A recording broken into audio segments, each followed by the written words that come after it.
Good evening. I'd like to welcome you to the Finance Committee meeting of the Board of Education for Monday, July 14th, 2025. Call our meeting to order. Item number 2 is public comment. I don't see anyone here tonight for public comments. We'll move on to item number 3, approval of the minutes. We have June 16th, 2025. Does anyone have any changes to the minutes at this time? Bonnie, did you receive any changes or corrections? Okay. Do I have a motion to approve the minutes as presented in the packet? Second. All in favor? Aye. All opposed? Same sign? All right, minutes are approved. Item number 4, discussion and consideration. We have tonight the 2025-2026 tentative budget, just when we thought we were done with budget talk. We are back. So, Mr. Latham, we are ready for you.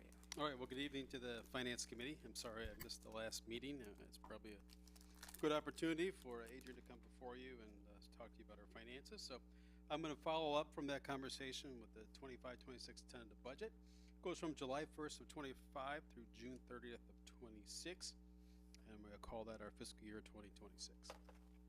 So here's a little bit about the timeline. We started with preliminary budgets with technology in January, transportation in March, operations and maintenance in April, and our education fund was in May. We brought to you the draft budget last month in June, and today we're here with the July tentative budget. Once this is done, we'll put it on file for 30 days. I picked a nice clean date from August 1st to August 31st, and then we'll come back before the Finance Committee and the Board of Education requesting final approval and adoption of the budget on September 8th. It'll also be an opportunity for us to have a truth in taxation and public hearing, and we'll also cover any required public acts at that time. So a little bit about our revenues.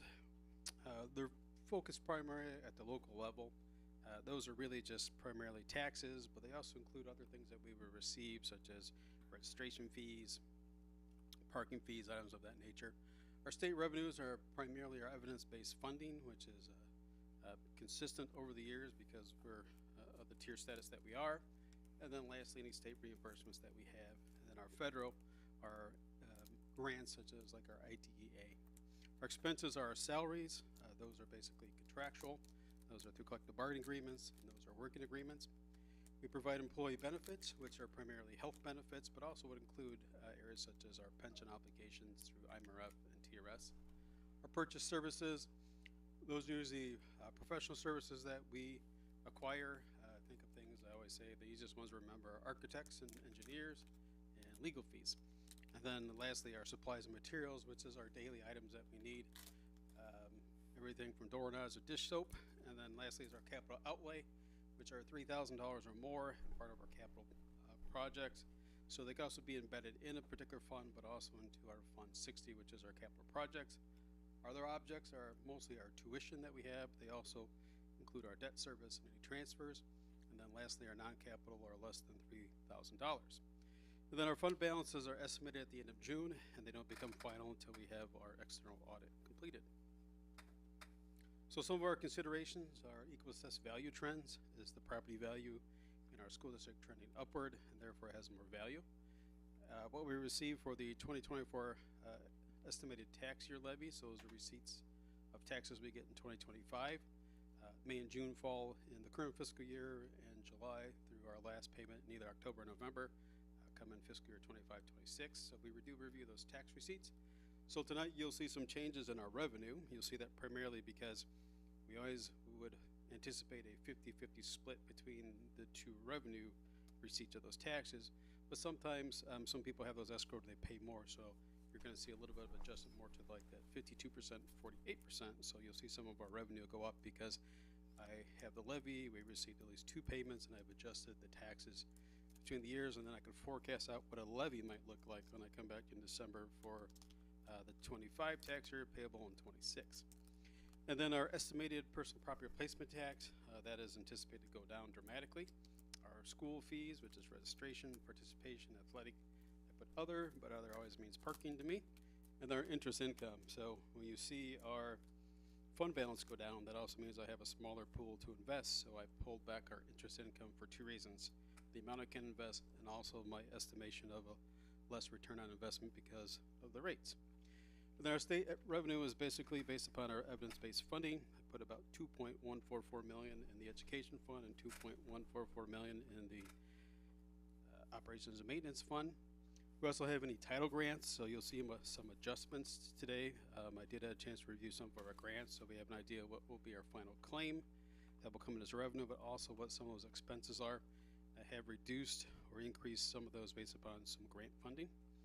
And then lastly, we'll see some of our alternative learning opportunity funding come in. It did come in higher this year, so that means we're using more of that particular grant opportunity. And lastly, our federal grants, mostly things like IDEA. So Perkins, we do have some carryover funds. I won't know that. The biggest question mark this year is how much we'll get in federal dollars, and that'll have an impact between now and when I come back for an adoption budget in September.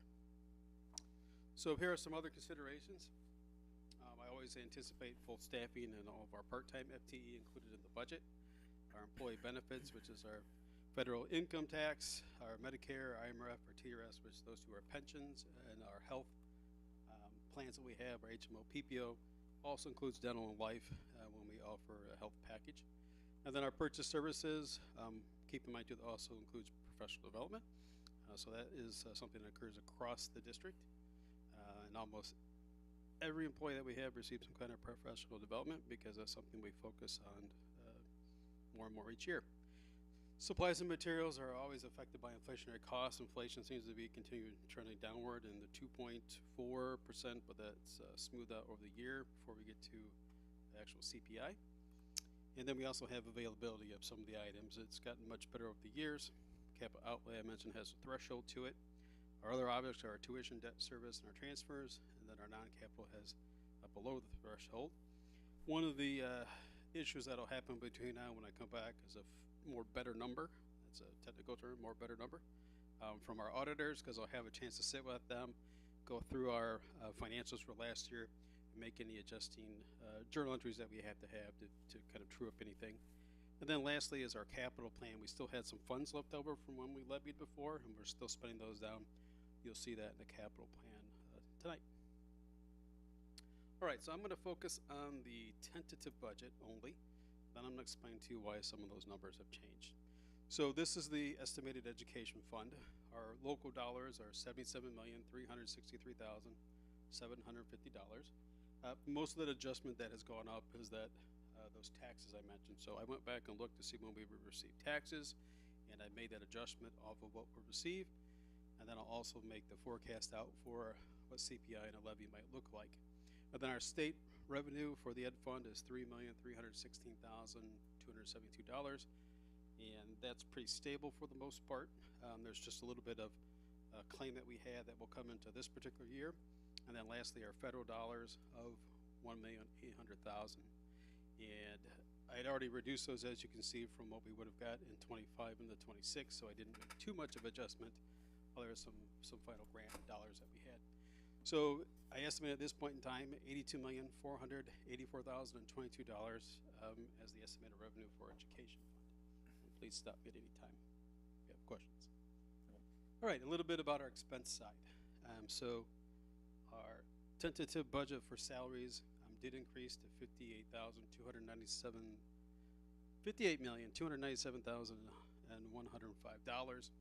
Those were just some adjustments that I made after I reviewed some of the salaries that we had come in, and that's after I add anyone that we anticipated retiring that maybe did or did not, and that's my best estimate this time looking at last year's salaries. The second item is our benefits. I did increase that slightly to $10,730,000 roughly, and that's because I've seen again some movement from single to family benefits, so I did change that. Our purchase services are at $6,677,045. I would point out the difference is I reviewed our grant dollars. I did also increase our food service, so there's additional cost of that as we go into year 3 of a 5-year contract. I did have some contract nurses, some costs of that I had to include, as well as some costs for covering some of the maybe FMLA errors that we might have. We do anticipate our copy services to go up. So that contract is going to end that we have, and I expect that cost to go up, so I added some there. and just a little bit for something as simple as instrument repair. When we look at our supplies and materials, that's pretty much stable at the last time, $1,982,333. Capital outlay stayed the same, other objects the same, and our non-capital equipment was the same. So it did increase from $81,181,090 in the draft budget to an estimated $83,816,854 in the tentative budget. And those are the reasons why. So we start off with a beginning balance of $30,068,665,000. I mentioned our revenues and our expenses. At this point in time, I would anticipate a need for a $3 million transfer from the Ed Fund to Fund 20. That'll cover and help pay for the capital projects that we have. So the estimated fund balance will be $25,735,833. So it is reduced significantly, but not as low as it was historically since I've been here. Again, but something we should keep track of because that is a fund that's a major fund for us, and it is our general fund. All right, so a little bit about the operations and maintenance fund. Just a little bit of a change there was, again, in the taxation area. The state evidence-based fund is the same, so that just had a slight increase to $15,823,129. Looking at some of the salary costs, I did adjust that downward, and you might say, why would that be? And that's a really good question. So one of the things I looked at is some of the cost savings that we had with some of our retirements. We did have some key people retire. We had 2 top people in that particular work area that had been replaced. So we promoted one, and then there was another replacement of that. As well as the fact that after Mr. Dower had a chance to look at some of our operations, we did have a few positions that we eliminated that were deemed not to be necessary anymore. So we made those adjustments as well. So those are some of the reasons why. So I'll continue to look at that, and it did seem like that last year the salary I again estimated in fiscal year 25 at 5.2 million, and it came in at 4.7. So I did a couple more adjustments and reviews, and I'm pretty comfortable this time with that number. But again, a lot of that effect on that is actually our staffing. So if we don't get the staffing we need, then we'll have some more costs in areas such as our purchase services. So our benefits did decrease a little bit. I did take a look at those, and I adjusted those accordingly to the benefit usage by the employees in that particular fund to $1,123,437. Our purchase services remains the same. We do have some contractual obligations that we've used before for shortages that we have for some of our custodial staffing that's in there as well. Our materials and supplies is the same. Capital outlay went up slightly just to make some adjustments of some things that we will need. Our other objects is our contingencies, and our non-equipment's the same. So we went from 14.4 to 13.9 million, just a slight change in that. So we began an estimated fund balance starting at $8,399,085. I spoke about the revenues. We will need to transfer about $3,229,000 from the Ed Fund and Fund 40 into this particular fund. It'll have estimated expenditures at about $13.9 million, and the ultimate transfer amount that will move to Fund 60 for capital projects is that $7,729,000,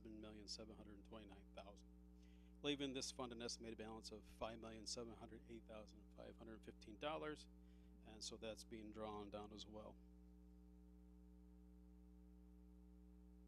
All right, the debt service just had a little bit of change. Again, that's taxes in there, and no change in expenses.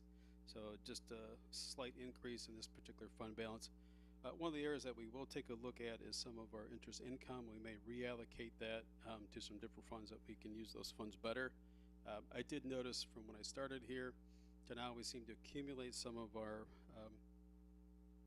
fund balances in this particular fund just because the county always levies a little bit more for us, and it's kind of caught up to us. We did spend those down in prior years when we did some refunding, so I'll have to review the need for interest income in this particular fund, or it's more appropriate probably someplace else. Transportation fund. All right, so I did increase the salaries there. It was mostly due to our working agreement, and I think that's the biggest change that we had in this particular fund. Other than that, it was pretty much stable. And so I did review those and made that change because I felt it was more appropriate to put a little higher number in here for those purposes, revenues. Sorry. That was the, kind of messed it up, didn't I? All right, so that was taxes, $4,666,904. And then I went back and looked at salaries, and I did reduce those slightly.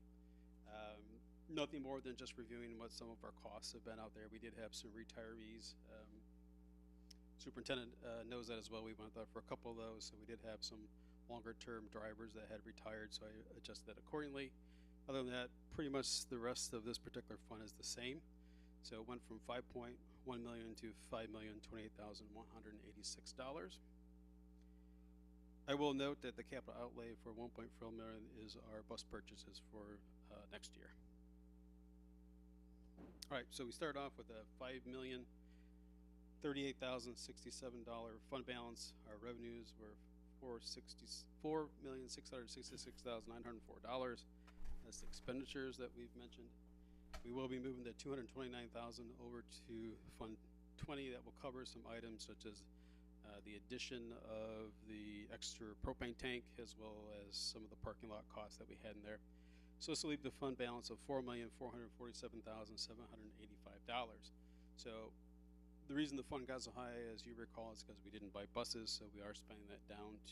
In most years, it's been in the $2 million, so we're trying to reduce that back to a more appropriate level. Retirement fund is the same. The benefits is the same, so there's not much change in that fund. It does have a little bit of an increase only because we have some excess revenue. Mostly that's due to investments.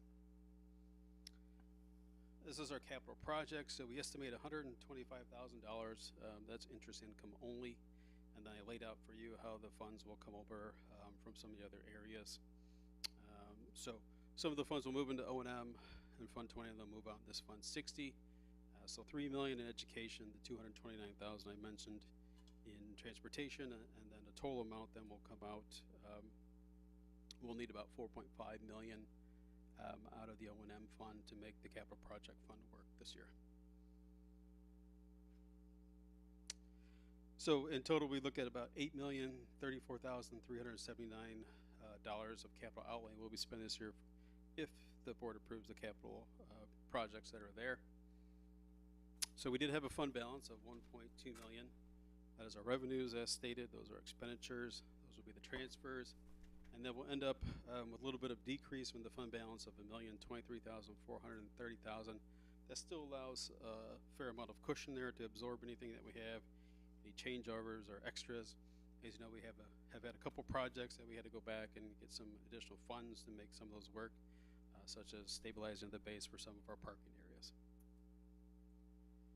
This is our working cash. No change for there from the draft budget. And there are no expenses for that fund. That'll continue to grow because this is our investment fund. So we're looking at a little over 17.6 million. So we still expect some good returns. We've laddered out the investments 5 years. Again, we used to get 5 point something in a CD. We're now looking at the 4s, but we'll still have a good return for our investment. TOR fund, no change from the draft budget. Increase as well, just from interest income. And then lastly, this is our fire prevention safety fund, estimated $20,000 for interest income. I need to reduce that for a couple of reasons, as I'd mentioned before, but also because that fund's going to be drawing down as well, so there's less to invest. $126,647 is the estimated capital projects cost that's dedicated in the presentation at the regular board meeting. That reflects the life health safety amount. Can you go back one slide? Yeah, this one. Yeah, I'm just kind of looking at the significant drop from what we budgeted last year to where we're going to be in the future. Can you give a little bit of background why we budgeted 700,000, we only spent 300, and next year we're only expecting 126? Well, that comes from our operations and maintenance director. So the first one would have been an inherited number from several years ago that we levied against.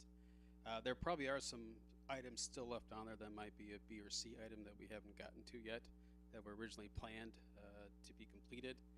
And so those may come in subsequent years. So the reason that number was so large is because we had to levy for that, and we just levied that one time, and now we just keep spending it down. So that's the reason that number was so large in the first place. So we took the life, health, safety, and we levied for the full amount. That would be anything in the A, the B, and the C categories. And we haven't done all those yet because they cover a 10-year period of time. And so some of those will still be to come that just haven't occurred yet. So we estimate the fund balance for life, health, safety at $569, $20,000 revenue, $126,647 in our expense, reducing the fund balance to $493,922. All right, so here's some areas that may change. We may have some non-payment of taxes. We could see a plus or minus in enrollment. That would affect some of the fees that we collect. State funds or carryover items, some of our reimbursement rates might change. Sometimes those are affected by our EAV. A large EAV reduces some of our reimbursement levels. And then lastly, the one that I mentioned I'm most concerned about is changes in federal funding for some of our programs. Expenses, some of the changes that could occur is if we have understaffing and we have some post-budget changes to our employee benefits. I think you can see in the end of year June, it was pretty good with what I estimated for revenue and expenses, so there's always a little bit of a cushion there for things such as purchase services if we have some overages or some project changes. There could be some supply and demand issues too with tariffs and CPI, and some of our supply chain is always affected by availability or weather. And then some of our tuition changes are based upon our enrollment and our attendees. And then lastly, just some unforeseen breakages or equipment failures. Last thing we'll have to look at is our fund balances. Our auditors will take a look at those as well, and we'll have a better number when we get to the final budget for our beginning fund balance. Slide so big it was off the.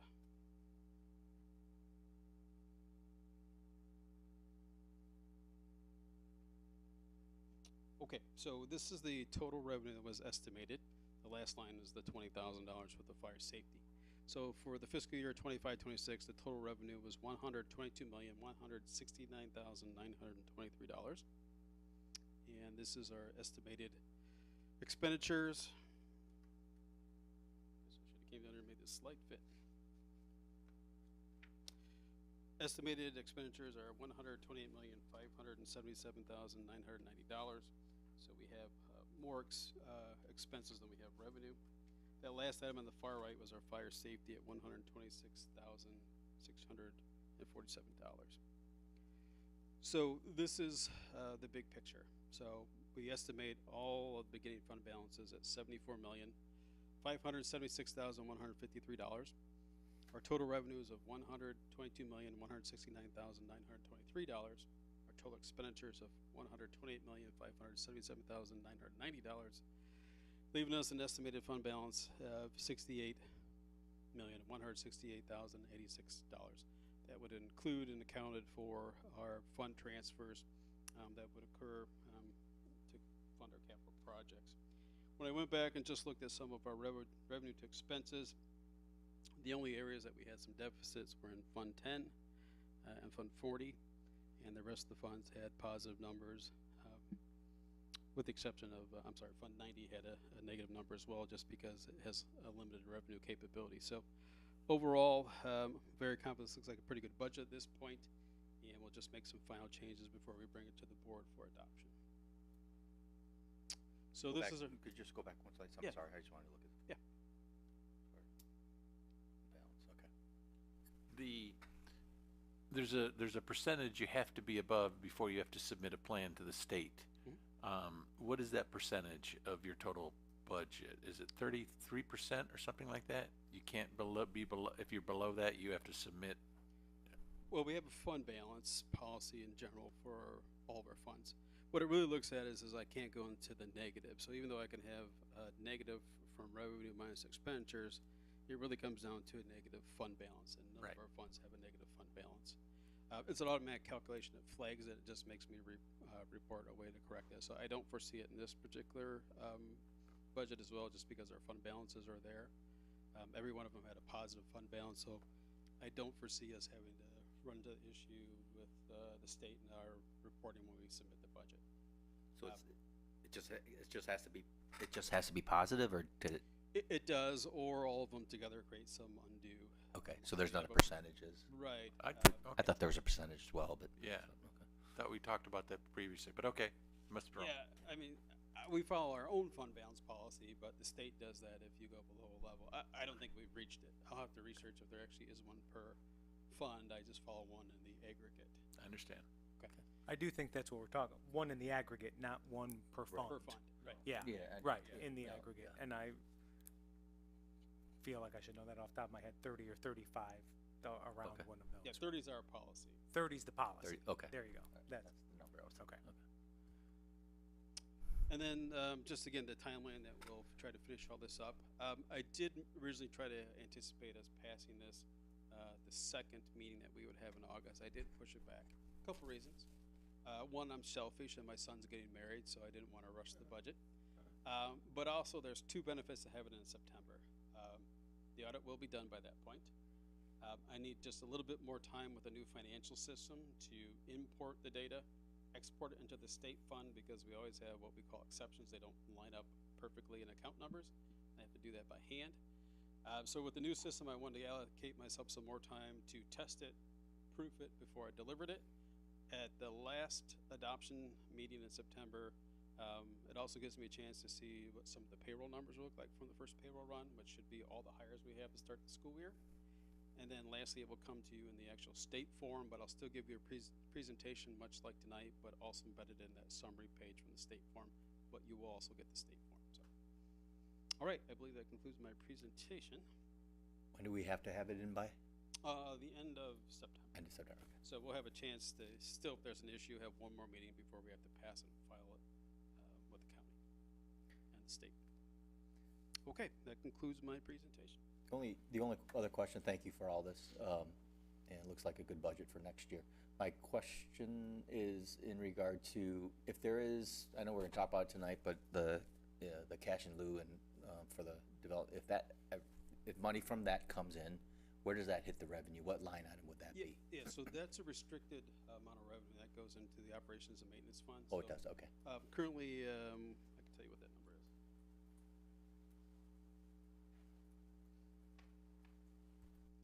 So currently, we have $735,000, roughly almost $736,000.